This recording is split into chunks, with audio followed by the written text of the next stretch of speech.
ঘুম থেকে উঠে সোজা চলে গেছিলাম ব্যালকনিতে, সেই বেলফুলটা ফুটেছে কিনা দেখতে। দেখো কি সুন্দর ফুটেছে না। আর তার সাথে আমি একটুখানি গন্ধ শিখে নিয়েছিলাম, ভীষণই ভালো লাগছিল। আর এদিকে মাও খেতে দিয়ে দিয়েছে, দেখো কালকে রাতে বাসি লুচি আর সাথে ঢ্যাঁড়স আলু ভাজা খেয়ে নিলাম। তারপর স্নান করে এসে দেখি মেঘ পুরো কালো, আর কি ঠান্ডা ঠান্ডা ওয়েদার, এই বৃষ্টি এলো বলেই। আর বলতে না বলতেই দেখো পুরো মুষলধারের মতন বৃষ্টি শুরু হয়ে গেছিলো। আমি অনেকক্ষণ দাঁড়িয়ে দাঁড়িয়ে ব্যালকনিতে দাঁড়িয়ে বৃষ্টি দেখছিলাম। আর তোমরা এই সুন্দর সুন্দর মুহূর্তটা দেখো, আমি চট করে দিয়ে নিই। Hello guys, welcome to my new channel বংকাঞ্চি।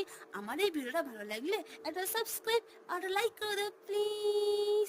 আর দেখতে দেখতে এদিকে আমার খুব খিদেও পেয়ে গেছিলো, তাই এখানে যে খাবার বেড়ে নিলাম। আজ এই মেনুতে ছিল ভাত, উচ্ছে আলু ভাজা, আর সকালে ঢ্যাঁড়স আলু ভাজা, ডিম ভাজা, ডাল খেয়ে নিলাম। আর সন্ধ্যেবেলায় মায়ের দোকানে গেছিলাম, আর আকাশ থেকে দেখি মেঘের মধ্যে চাঁদ পুরো ভাসছে, দেখতে ভীষণ